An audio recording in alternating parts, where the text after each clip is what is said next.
Now, we've got something incredibly cool for you today. Now, some people call him Miguel Cardoso. Some people call him the manager of Mamelodi Sundowns. But here on The Press, we call him the gaffer. He's a good friend and he joins us now. What is this world we're living in? Miguel, how are you, first and foremost? Hi to all of you. I'm very good. We're just on the point of non-return, let's say. The match, next one is just in front. After this good night's sleep, we'll be on the match day. Everything ready, so expectations on the top and ready for it for sure. Amazing stuff. Of course, you've got that big game against Fluminense coming up. But I want to talk about that Borussia Dortmund performance because we were absolutely loving every second of it, despite the defeat. What has that done for the belief of the players and the club and the fans and yourself? I think this match comes on the sequence of the first one. And if we go a little bit back and we analyze that we played the Champions League, the 2 match days, two games from the Champions League final. And we lost in an aggregate of 3-2. And we felt that the reason for that defeat was that we could not find ourselves throughout the 2 matches. And we had 2 challenges for this World Cup. Was first one, obviously, to achieve results at the best possible. But it was very clear for all of us that we should go back on our nature. We could not arrive on the end of the season after so much work and playing so well throughout the season and not being able to put on the best stages the game that we are able to play. So that was very clear. So answering to your question, yes, last game excited us a lot because we understand the feedback that we got from the emotions that we produced throughout the game. And basically, that's also ultimately what we want. We want people to get excited about the way we play. We want people to be involved and want to know a little bit more about Mamelodi Sundowns and our reality and the football in South Africa, and obviously about our players and the coaches. Hiya, Miguel. I'd love to know a little bit more about this style of play, shoe shine and piano. If you could tell us a bit about that. Well, basically, that's an expression that comes from a little bit in the past. Despite this club has only around 60-year-old age, it was born in the township of Mamelodi, and most of the players on those times they were very technical, and the relation with the ball and the capacity to relate with the ball, passing it and having the players all together in the pitch without playing big distances, so that most of the passes were short distances, allowing to control the games with the ball.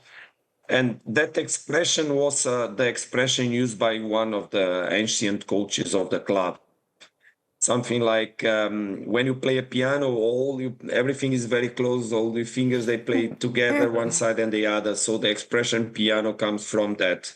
And the shoe shine comes from the fact that the shoe should be clean. And this kind of football should keep your feet clean, let's say. The boots clean, the boots in a proper way. So it's an expression basically that speaks about the style of game, the culture, the identity of the club, the expectations of our fans, and how ourselves as coaches, despite being Portuguese or international coaches, how we have to relate with that identity, promote it. And just for you to understand, it's very usual to hear or receive messages, something like, it is important to win, but we prefer to play our game rather than win. We can compromise, but keep the style, please. Coach, Lias here, first and foremost, thank you for the follow. We got there in the end. I want to ask you about the relationism in the side, right? It's been so refreshing to watch from us here at home. But how excited were you to kind of tackle this new concept when taking over the team? Okay, the Mamelodi Sundowns has been a team in the last 2 decades that has been getting an affirmation stronger and stronger in Africa in general. And it was clear that after Pizzo Moziman, a coach that won the Champions League, the African Champions League for the club, then with the generations that followed him and the last coach, Rolani Mokwena, and also Moncova. So coaches that kept the style of game. When I entered the club, and it's important to understand that last year I was coaching Esperance Tunis and I won to Mamelodi Sundowns 2 times on the semi-final of the Champions League. And so I knew very well this team, but I also understood that despite the quality football and the quality players that we had for the reality, there was a side of the game that had to be preserved or developed also to keep capacity or develop capacity to compete in the highest level. So the challenge was that I live the values of the club. I share that idea of game. I believe a lot that we should be protagonists as much as possible. We should understand that the game of football is about generating spaces, occupying spaces, and the relations or the value you give to your players has to do also with the capacity of being affirmative on the game, of being protagonist on the game. So in South Africa, we are in the last 8 years we became always champions. And this year again we went on the Champions League final. So our identity makes us, and our capacity, our power makes us be leaders in football. So basically we play the games majority of the time or most of the time with the ball, and the capacity to overcome opponents that put their lines very narrow, that go deep on the pitch, that shorten the spaces towards the goal, obliges us to have a lot of capacity to control the game with the ball so that we don't expose ourselves to the counterattacks. That's how mainly the opponents can aggress us. So to do that, we need to take the ball from our goalkeeper. We need to progress in the pitch together with the ball. We like to progress. We usually say travel together. We travel together on the pitch. We defend together, but then also when we have the ball, we travel together. And that gives us obviously a clear identity about how we want to touch the ball. Then it's a matter of how you make the disposition of the players on the pitch in the proper spaces so that you can create indefinitions in the opponents. You can then obviously technically use the capacity of the players so that you can overcome lines, you can overcome duels, and play the ball on those spaces that I related with. So it's not really a positional game, but also because that's a lot of dynamic in that positional game that allows us to grow as a team on the pitch and to cope with the different moments of the game itself throughout the games. Exactly. Coach, I loved it when you were in France, and I really hope you come back to coach in Ligue 1. But let's go back to the game of tomorrow, because it's massive. It's a massive game for the club and for the history of the club. And it's quite fitted that it's against Fluminense, a Brazilian team, and your nickname is the Brazilians because you, as you've just explained in a fascinating way, you play a bit like the Brazilians. So it's probably the perfect game for you to go and win and qualify, no?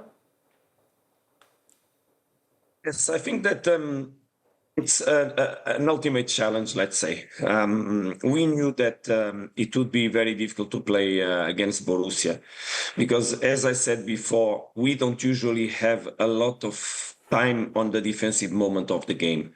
And when you challenge yourself with big teams, you know that they will probably take the ball out of you. And we knew that if we wanted to be competitive, and that's a message that I've been passing throughout the week towards the approach on the next game, is we need to reach a point where we can still be capable to play the game with the ball. Because not only we train like that, but also our physical capacity is adapted to exactly that kind of game. So if we're gonna have to cope a lot with the defensive moment of the game, we are not very capable. And also mentally, eventually, we are not very capable. I think we have a good organization, but mentally, it's tough for us to stay during periods of the game without the ball. We are not used to that. So it takes us to a discomfort zone. So I think the challenge for tomorrow is, again, how long or how much will we be able to split the possession of the ball? And if we can take us to the comfort zone as much as possible throughout the match, the best. So our intention is clearly to obviously show organization when we don't have the ball, avoid the mistakes we did in the previous one. That is something that usually we don't do. We are very accurate on playing from the back, on progressing the ball, on finding the spaces to progress the ball.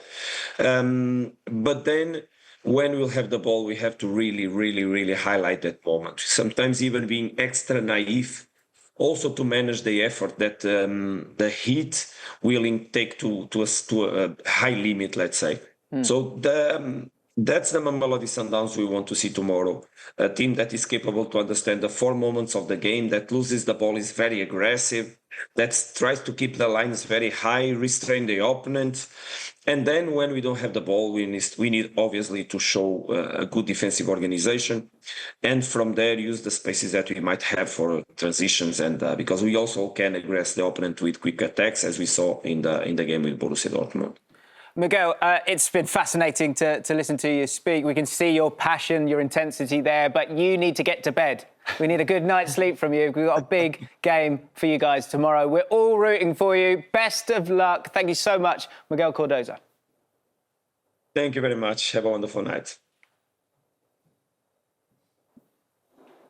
Thank you so much, Miguel. Thank you so much. Amazing Coach. to talk to you. Thank you. Thank you. Thank you very much, guys. Anything you need from me, please just do it. I don't know how I'm going to send shirts for London, huh? Expect an invite on my podcast. It's in the post. I have the shirts. I have the shirts already, you know. But then today, when I knew that you were in London, I said, "My God, how am I going to send the shirts to London?" But I'll try to take them to Portugal, because I will go from here to Portugal. And please text me an address so that I can put them on the mail for you. Yeah. Okay? Thank you so much, Coach. Miguel, next time you're in London, you've got to come to the Spotify studios and you've got to come do a podcast with all of us. That's what we want. We want to learn more from you. It's amazing. Thank you so much. It will be a pleasure. Let's keep in touch and we'll find a moment to do it for sure. For Yes, sure. sir. Thank you. Thank you, Miguel. Thank you very much, Amazing. guys. Thank you very Coach. much. Speak soon. Ma'am, Get to bed. Get to bed. Yeah. Get to bed. Bye. Bye. Okay.